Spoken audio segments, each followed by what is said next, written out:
দেশটির অন্যতম একটি গুরুত্বপূর্ণ বিষয় শ্রীরামপুর মিশন বা ত্রয়ী। ভারতীয় শিক্ষার ইতিহাসে একটা মাইলস্টোন হয়ে আছে এই শ্রীরামপুর মিশন বা শ্রীরামপুর ত্রয়ী। এর বিষয়ে জানতে গেলে আগে আমাদের এই ইতিহাসটা জানতে হবে। এটা সম্পূর্ণ ইতিহাস, অর্থাৎ শিক্ষার ইতিহাস। তার আগে শুধু সংক্ষেপে একটা বিষয় বলে কি, ত্রয়ী কেন? ত্রয়ী কথাটা হচ্ছে তিনজনকে একত্রে ত্রয়ী। ত্রয়ী একটা সিনেমা আছে, জানা অজানা পথে চলেছি, তাই তো? সেই ত্রয়ী মানে তিনজন মিলে এই শ্রীরামপুর মিশনটা প্রতিষ্ঠা করেছিল। তার ইতিহাসে আসবে, তিনজনের নামটা আমরা প্রাথমিকভাবে জেনে নেব। তোমরা জানো, উইলিয়াম কেরি, জোসুয়া মাসম্যান এবং রেভারেন্ড উইলিয়াম ওয়ার্ড। এই তিনজনকে একত্রে বলা হয় শ্রীরামপুর ত্রয়ী। যে কোনো একজনের নাম অমিট করে রেখে তোমার যে কিন্তু অপশনে দিতে পারে শ্রীরামপুর ত্রয়ীর অপর ব্যক্তি কে, বিভিন্নভাবে প্রশ্ন আসতে পারে। তাহলে কি বললাম? উইলিয়াম কেরি, জোসুয়া মাসম্যান এবং রেভারেন্ড উইলিয়াম ওয়ার্ড, এই তিনজনকে একত্রে বলা হয় শ্রীরামপুর ত্রয়ী। এবারে ইতিহাসটা সংক্ষেপে বলবো, খুব ডিটেলসে যাব না, আবার না জানলেও আমরা বুঝবো না। ব্রিটিশ ইস্ট ইন্ডিয়া কোম্পানি যখন ভারতবর্ষে আসলো, তারা তো ব্যবসা করতে এসেছিল। তারা মোটামুটি একটু প্রভাব প্রতিপত্তি বাড়ানোর সাথে সাথেই ওদেশ থেকে বিভিন্ন মিশনারিরা, অর্থাৎ খ্রিস্টান মিশনারি, যারা ধর্ম প্রচারের উদ্দেশ্যে আসতে লাগলো এবং ধর্ম প্রচারের সাথে সাথে তারা বিভিন্ন এলাকায় ধর্মান্তরিতকরণ সহ বিভিন্ন কাজ করছিল। এবং যেটা ভারতীয় রক্ষণশীল সমাজ, উভয়ই হিন্দু এবং মুসলিম, তখন তার আগে খ্রিস্টানিটি ছিল না ভারতবর্ষে, উভয়ই কিন্তু এতে ক্ষুব্ধ হচ্ছিল। এবার তখন তো ব্রিটিশরা ব্যবসায়ী ছিল, পরবর্তীতে পলাশীর যুদ্ধের পরে পটভূমিটা কিন্তু পাল্টে গেল। এই সুবে বাংলার ক্ষমতা দখল করে ফেললো ইস্ট ইন্ডিয়া কোম্পানি। তখন তারা দেখলো এখানে তো ক্ষমতার স্বাদ পেয়েছে, নতুন ক্ষমতার স্বাদ পেয়ে দেখলো এখানকার মানুষ যদি আমাদের বিরুদ্ধে চলে যায় তাহলে কি হবে? তাহলে আমাদের এখানে কিছুতেই বেশি দিন শাসন করতে পারবো না।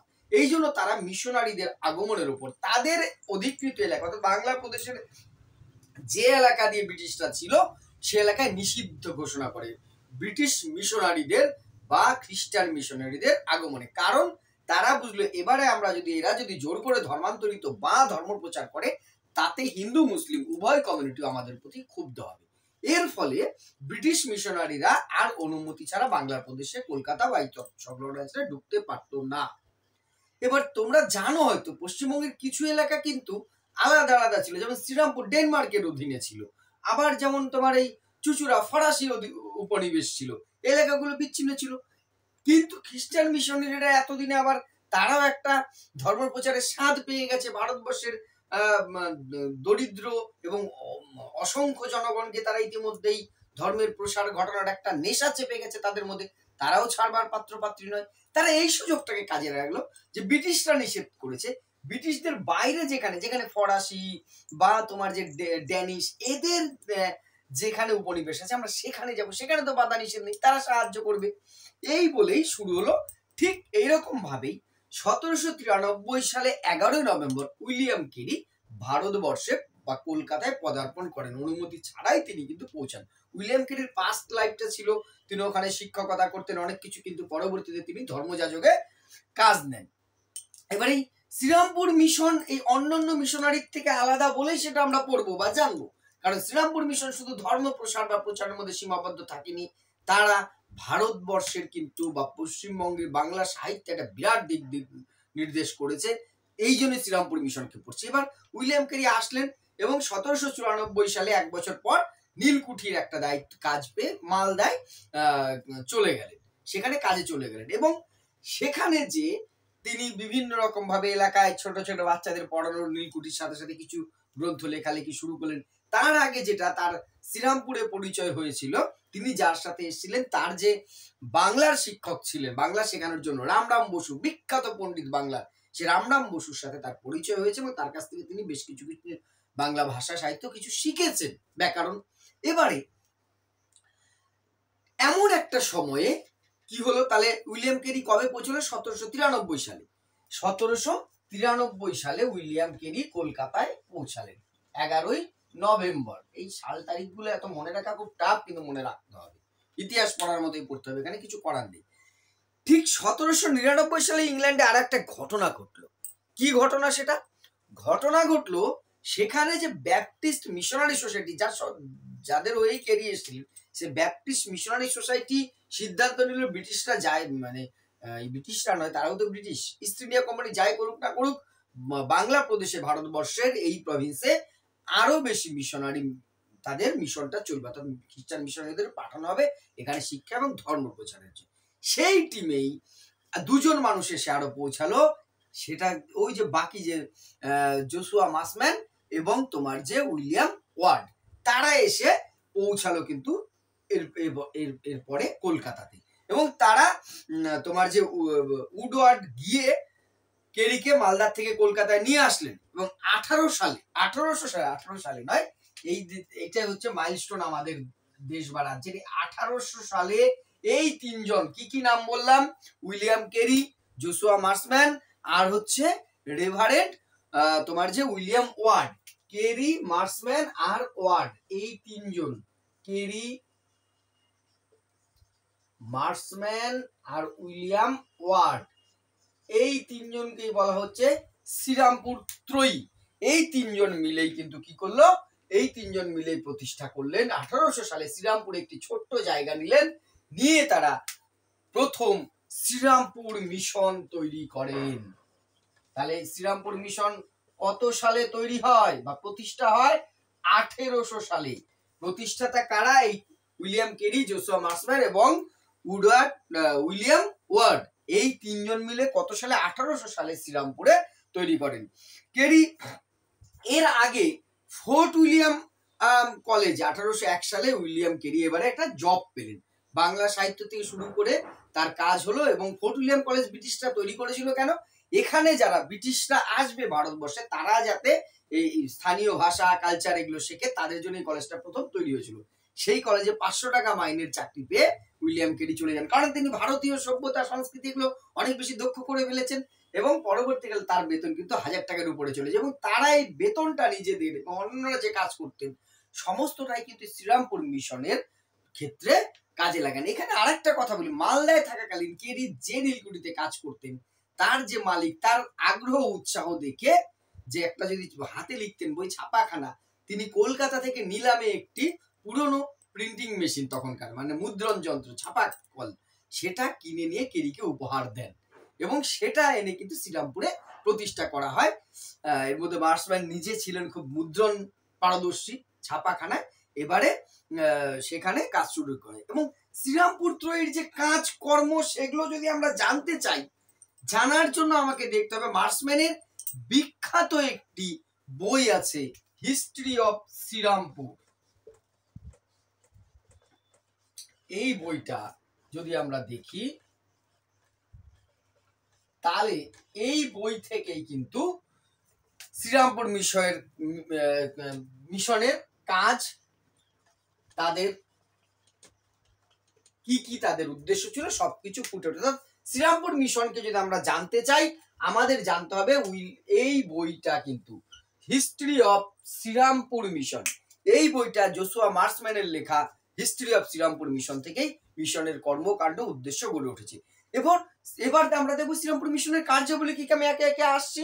শ্রীরামপুর মিশন প্রধান যেটা কাজ করেছে, জনশিক্ষা প্রসারে বিদ্যালয়। তাহলে শ্রীরামপুর মিশন কত সালে প্রতিষ্ঠা? আগে বললাম 1800 সালে।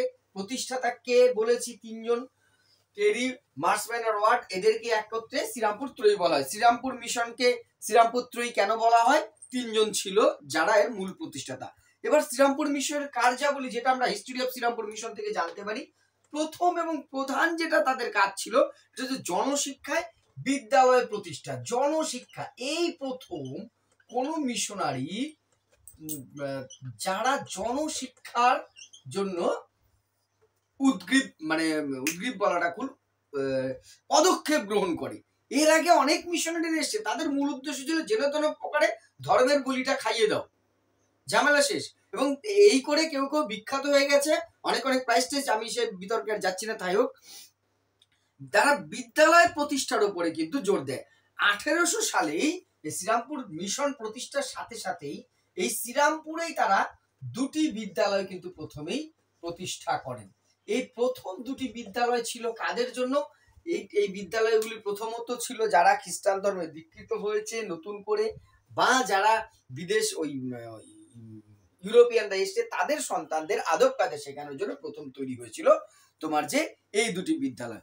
পরে এরা প্রায় প্রচুর তোমার যে কিন্তু বিদ্যালয় স্থাপন করে।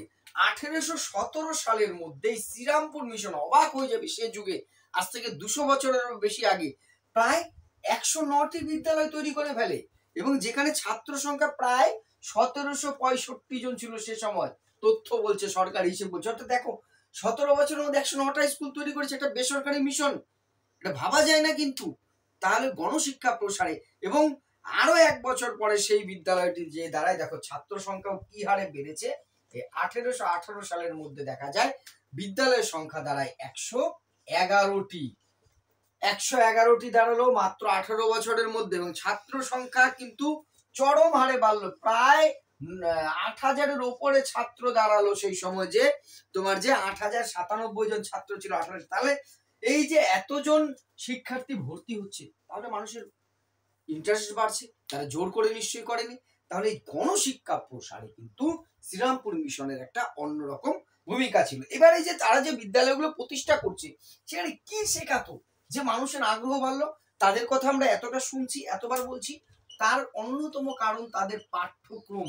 এই শ্রীরামপুর মিশনের সবচেয়ে গুরুত্বপূর্ণ দিক একটা যদি বলতে বলো, আমি বলবো এরা প্রাচ্য এবং পাশ্চাত্যের মধ্যে একটা মিল বন্ধন করতে চেয়েছে। আমাদের ভারতীয় কৃষ্টি সংস্কৃতি শিক্ষা যেমন শিখিয়েছে, ন্যায় দর্শন, আবার তারা পাশ্চাত্য জ্ঞান বিজ্ঞানও নিয়ে এসছে পাঠ্যক্রমে। প্রথমত যেটা তারা করেছে সেটা হচ্ছে দেশীয় ভাষা ব্যবহার।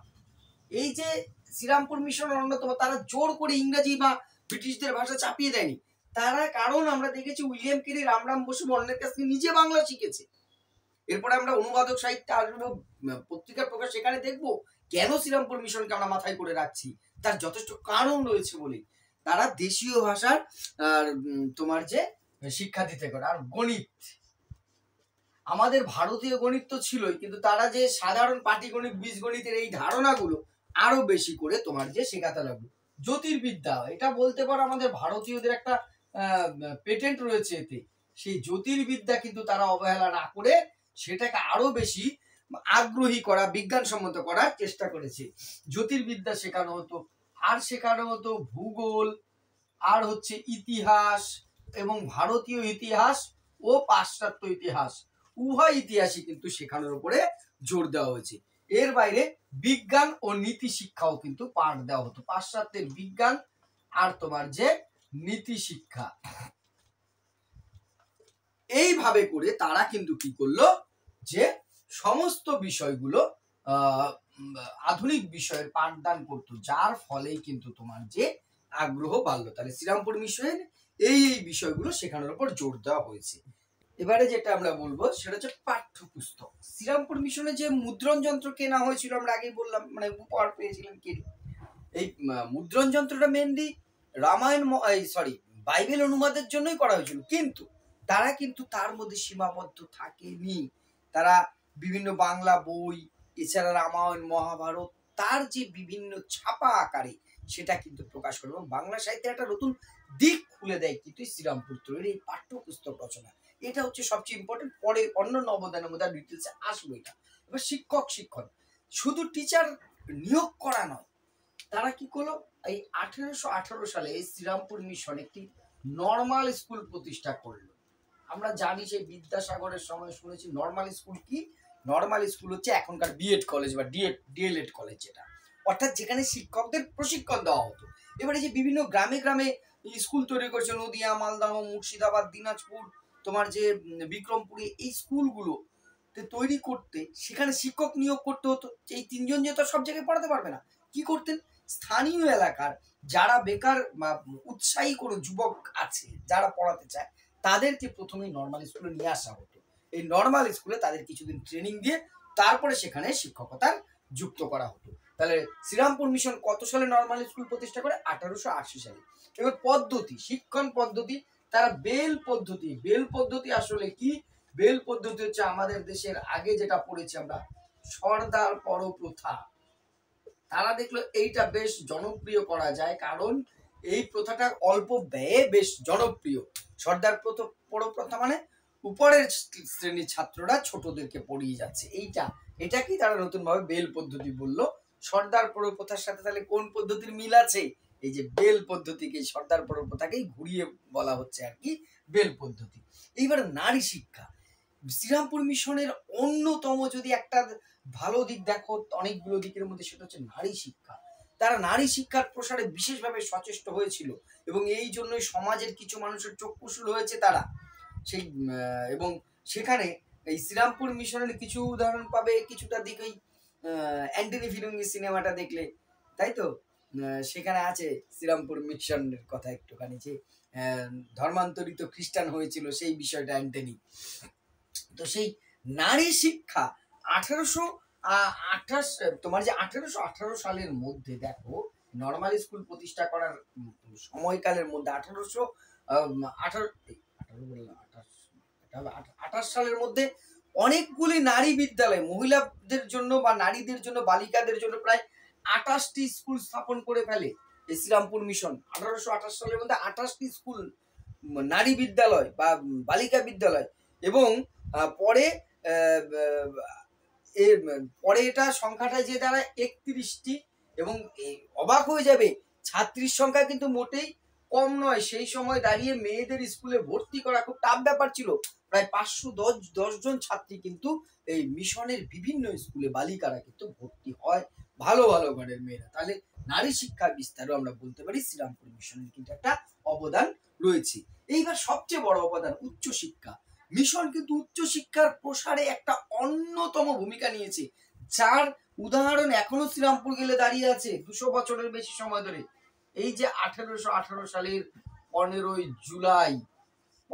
জুলাই কি হয়? শ্রীরামপুর কলেজ প্রতিষ্ঠিত হয়। শ্রীরামপুর কলেজ 1818 সালের 15ই জুলাই কি প্রতিষ্ঠিত হয় বললাম? শ্রীরামপুর কলেজ। এই শ্রীরামপুর কলেজ কিন্তু একটি প্রথম অন্যতম একটা উচ্চশিক্ষার প্রতিষ্ঠান। এবার এখানে আরেকটা খুব ইন্টারেস্টিং ঘটনা আমি বলবো। 1827 সালে কলেজ প্রতিষ্ঠার 12 বছর পর 1827 সালে তৎকালীন ডেনমার্কের যে রাজা, তিনি কি করেন? তিনি এই শ্রীরামপুর কলেজকে অনুমতি দেন, তারা সনদ বা সার্টিফিকেট দিতে পারবে পাশ করলে। এই প্রথম একটি কলেজ, শ্রীরামপুর কলেজ, যেটা ভারতবর্ষে ইউরোপীয় পদ্ধতিতে সার্টিফিকেট বা সনদ দেওয়ার ব্যবস্থা করে। আগে কোনো কলেজে নিজের অনুমতি ছিল না, তারা নিজেদের মতন করে সনদ বা সার্টিফিকেট দিতে পারে। তাহলে প্রথম কোন college? Serampore college. Serampore college কত সালে প্রতিষ্ঠিত হয়? 1818 সালের 15ই জুলাই। আর কবে সনদ দেওয়ার ক্ষমতা অর্জন করে?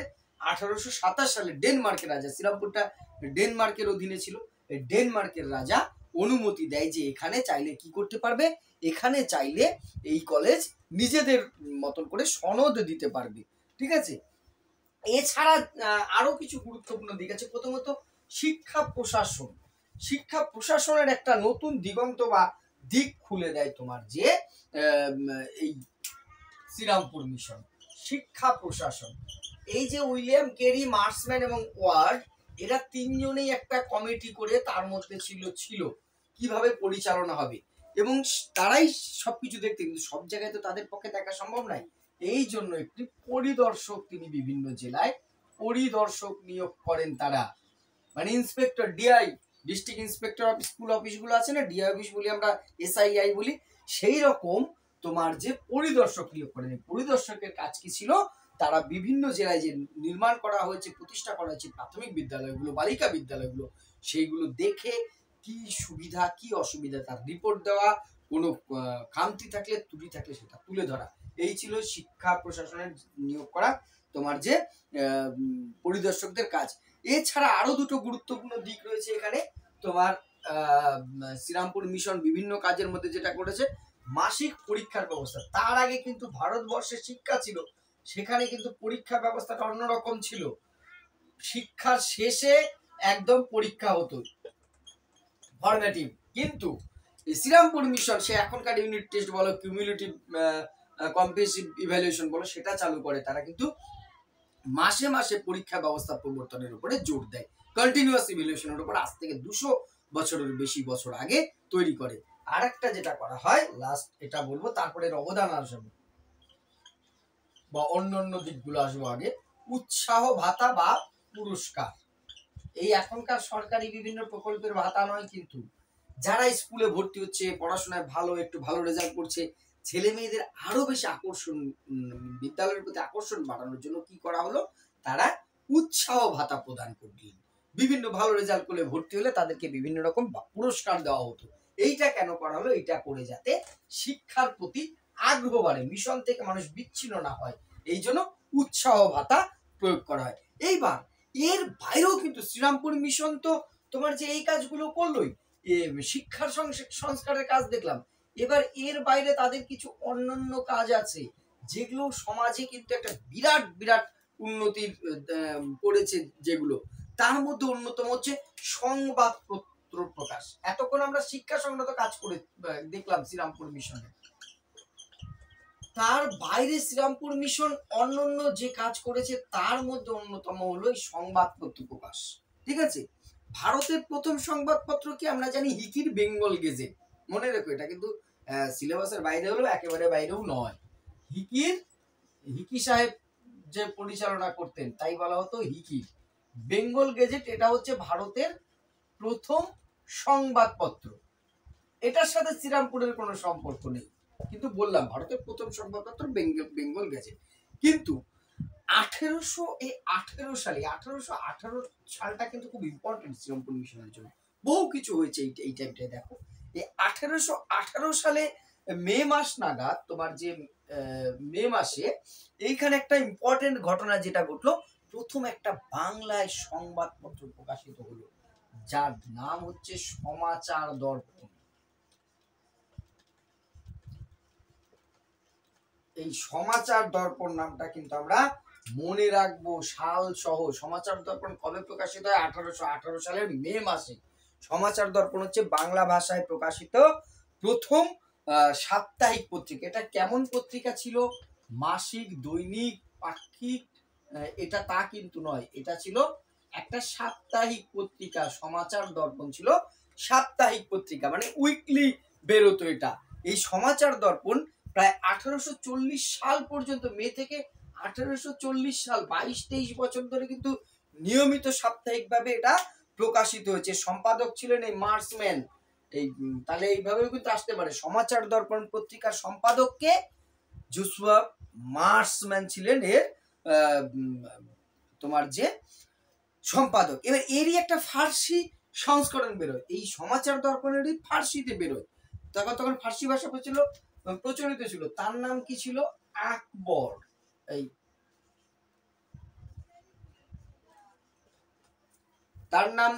তার নাম ছিল আকবর ই শ্রীরামপুর। আকবর ই Serampore.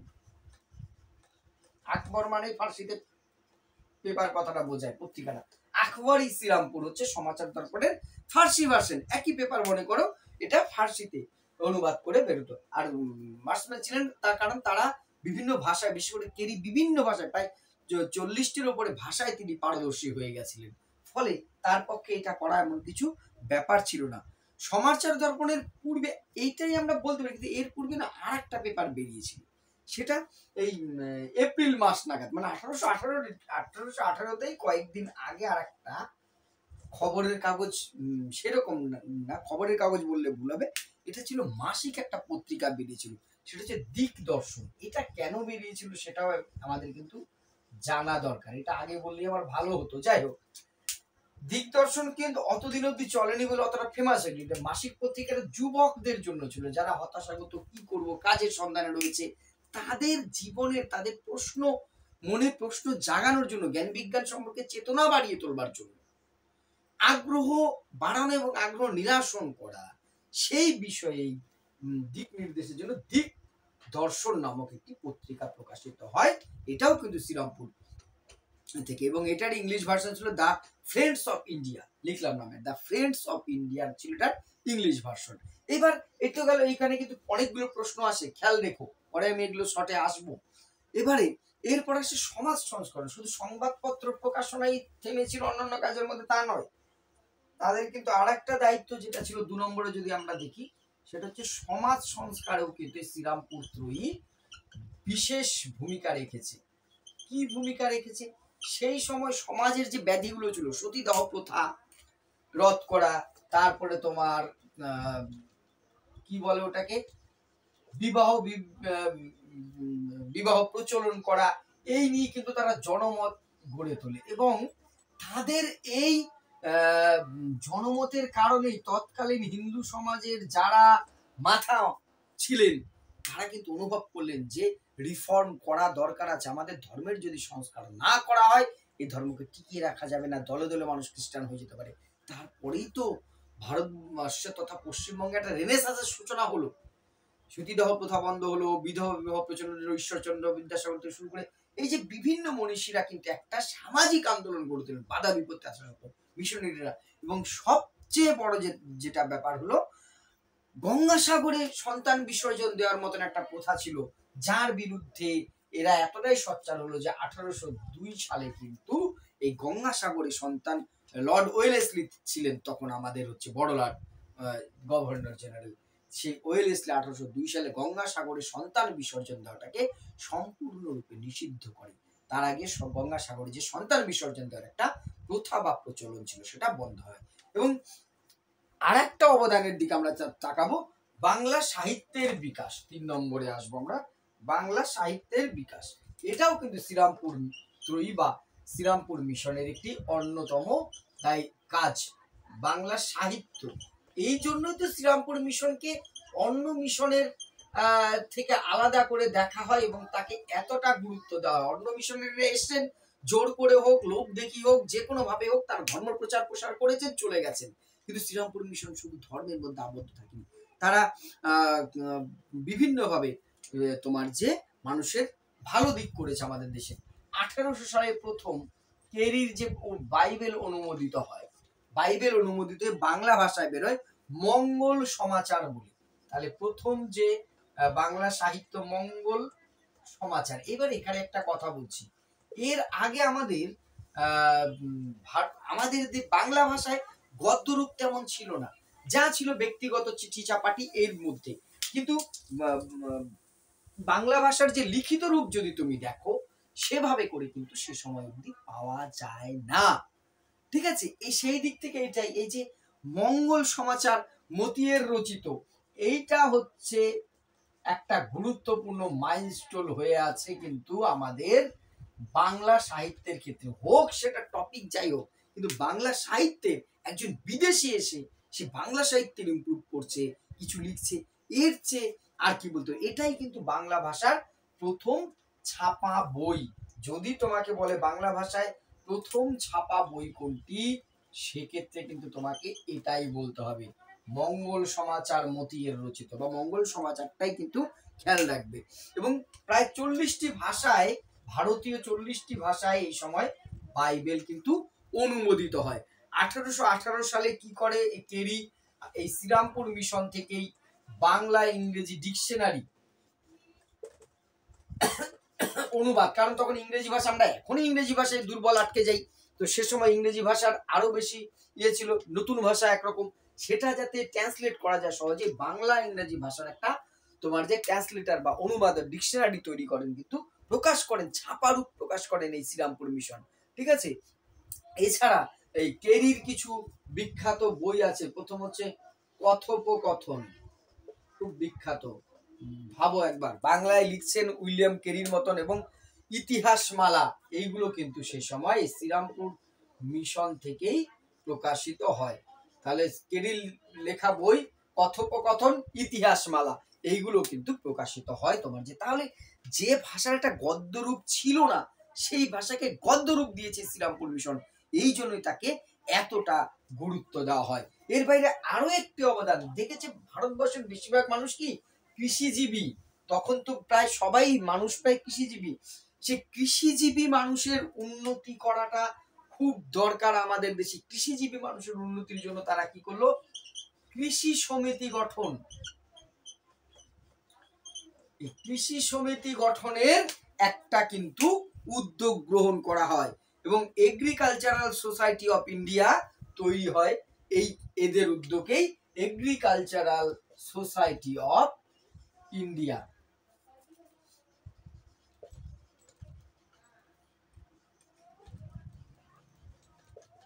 Agricultural society of India, এটাও কিন্তু শ্রীরামপুর মিশনের কৃতিত্ব। তাদের উদ্যোগে সরকারিভাবে এগ্রিকালচারাল সোসাইটি অফ ইন্ডিয়া তৈরি হয়, যাতে আমাদের দেশের যারা কৃষক আছে তাদের বিজ্ঞানসম্মত পদ্ধতিতে কৃষিকাজ শেখে, কৃষি প্রোডাক্টগুলো ঠিকঠাক বাজারজাত করতে পারে। এই বিষয় শিক্ষাদানের জন্য একটি মিশন, খ্রিস্টান হোক, হিন্দু হোক, মুসলিম হোক, কারা হোক, দেখার দরকার নেই। মিশন এতটা কাজ করছে, তাকে আমরা স্মরণ করবো না, কাকে করবো? এগ্রিকালচারাল সোসাইটি অফ ইন্ডিয়া গঠনের পেছনে কিন্তু এই তোমার যে শ্রীরামপুর মিশনের ভূমিকা রয়েছে। এবার যেটা আমরা লাস্ট জানবো, শ্রীরামপুর মিশনের অবদান কি, সেইটা কোন কোন দিকে এর অবদান, আমরা এদের কার্যাবলী দেখলাম, এবার অবদানটা সংক্ষেপে একবার দেখে তারপরে ভিডিওটা। অবদান, আমরা কার্য দেখলাম, তার মধ্যে অবদান পেয়েছি, সেটাকে একটা জায়গায় করবো। প্রথমত শিক্ষাগত পরিকল্পনা, এই যে শিক্ষা ব্যবস্থাটাকে টোটাল একটা পরিকল্পনায় নিয়ে আসা, মাসিক পরীক্ষার ব্যবস্থা করা, পরিদর্শনের ব্যবস্থা করা, উৎসাহ দেওয়া, এই যে এভাবে করে প্রাথমিক শিক্ষা, বালিকা বিদ্যালয়, উচ্চ শিক্ষার প্রতিষ্ঠান, এই যে সমস্ত বিষয়টাকে একটা ইনফ্রাস্ট্রাকচারের মধ্যে নিয়ে আসা। ভারতবর্ষে শিক্ষা ছিল, কিন্তু সবাই কিন্তু নিজের নিজের মতন, এই যে ধরো টোল, পাঠশালা, মাদ্রাসা, এগুলো কোনো বোর্ডের আন্ডারে ছিল না, কিন্তু নিজেদের মতন করে চলতো। এই যে তাকে একটা কাঠামোর মধ্যে নিয়ে আসার ধারণা, এটা কিন্তু আমাদের শ্রীরামপুর ত্রয়ী বা শ্রীরামপুর মিশন দিয়েছে। তারপরে শিক্ষা চেতনা জাগ্রত, একটা রিভ্যালুয়েশন নিয়ে আসা, একটা নবজাগরণ তৈরি করা শিক্ষার প্রতি। যখন একটি সংস্থা এত বিদ্যালয় স্থাপন করছে দেশ জুড়ে, রাজ্য জুড়ে, একটা অঞ্চল জুড়ে, ফলে মানুষের মধ্যে একটা শিক্ষার প্রতি আগ্রহ বাড়বেই। পাশ্চাত্য শিক্ষার প্রতি, জ্ঞান বিজ্ঞান, ইংরেজি জানার প্রতি কিন্তু একটা আগ্রহ তৈরি হয়। পাশ্চাত্যের সমন্বয় বলতে বলতে চলে এসেছি। কি হলো, আমরা পাঠ্যক্রম বলেছি, এই জন্য সেকেন্ড পয়েন্টে বলেছি, সেখানে কি কি দেখেছি, দেশীয় জিনিস জ্ঞান বিজ্ঞানের সাথে সাথে পাশ্চাত্য জ্ঞান বিজ্ঞানের একটা মেলবন্ধন। এরপরে আমরা পড়বো, যেটা আসবো, প্রাচ্য পাশ্চাত্যের দ্বন্দ্ব, তাই তো? মেকলে মিনিট পড়তে গেলে পাশ্চাত্যের দ্বন্দ্ব তো পড়তে হবে।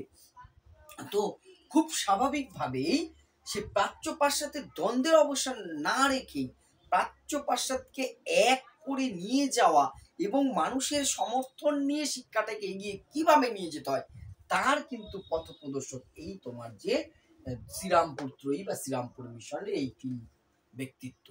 তারপরে কি, প্রশাসনিক কাঠামো। শিক্ষাকে একটা প্রশাসনিক কাঠামো এর আগে ছিল না, যেটা বললাম, যে একটা বোর্ড গঠন করা, যে তিনজন তার মাথায় রয়েছে, পরিদর্শক নিয়ে করে, এটা প্রশাসনিক কাঠামোর মধ্যে নিয়ে এসেছিল। নারী শিক্ষার বিস্তার, প্রায় 31টি নারী শিক্ষার প্রতিষ্ঠান করেছে আমরা বলেছি। তাহলে সেই সময় কোনো একটি ছোট মিশন বা কোনো একটি মিশনারিরা তারা 31টা শুধুমাত্র গার্লস স্কুল প্রতিষ্ঠা করেছে। একবার ভাবো তো, ভাবা যায়? তাকে স্মরণ করবো না, আমরা কাকে স্মরণ করবো? দেশীয় ভাষার উন্নতি। সবচেয়ে ভালো লেগেছে যেটা আমার, এই যে শ্রীরামপুর মিশন, বাংলা ভাষার উন্নতি। উইলিয়াম কেরি আস্তে আস্তে জাহাজেই বাংলা ভাষা অর্ধেক শিখে নিয়েছে, যার সাথে তিনি আসছিলেন। রামরাম বসুর মতন বিখ্যাত ব্যক্তি তাকে রেখেছেন, আর অন্যান্য ব্যক্তিদের কাছ থেকে। এবং বাংলা ভাষায় তারা কি করছে, বিভিন্ন তোমার যে বই রচনা করছে, এটা সত্যিই গর্ব, অবাক হবার মতন বিষয়। দেশীয় ভাষার এবং তার মাতৃভাষা শিক্ষাদানের কথা বলেছি। আর সংবাদপত্রের প্রকাশ আমরা দেখলাম, সমাচার দর্পণ, দিগদর্শন, বিভিন্ন যে সংবাদপত্র, বা আকবরী শ্রীরামপুর, তারপরে দ্য ফ্রেন্ডস অফ ইন্ডিয়া, এই যে বিভিন্ন পত্রিকাগুলো প্রকাশ করা, এই সংবাদপত্র প্রকাশ হচ্ছে শ্রীরামপুরের একটা অন্যতম, বাংলায় প্রথম সংবাদপত্র এখান থেকে প্রকাশিত হলো, সমাচার দর্পণ। ফলে তার একটা অবদান কিন্তু রয়েছে। এই হলো মোটামুটি শ্রীরামপুর ত্রয়ী বা শ্রীরামপুর মিশন। এখান থেকে আমরা ব্রিটিশ ভারতের শিক্ষায় ঢুকবো।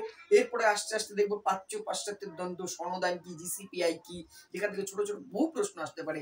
তারপরে তোমার সেই দ্বন্দ্বের অবসান হলো কি করে, উডের ডেসপ্যাচ থেকে শুরু করে আমরা Sadler Hunter commission, Sadler commission, তারপরে যাবো তোমার সার্জেন্ট পরিকল্পনা, ওয়ার্ধা পরিকল্পনা, পরপর আমরা এগিয়ে যাবো, এবং কোনো একটাকে বাদ দিয়ে যাওয়া যাবে না, সিকোয়েন্স মেনটেন করেই যাবো। এবং এর মাঝখানে আমরা কিছু ক্লাস যেমন স্ট্যাটিস্টিক্স দিচ্ছি, কিছু ক্লাস এবার আমরা প্র্যাকটিস সেট বা এমসিকিউ নিয়ে আসার চেষ্টা করছি 2-1 দিনের মধ্যেই। ভিডিওটি বা ক্লাসটি ভালো লাগলে শেয়ার করে পাশে থেকো। ধন্যবাদ।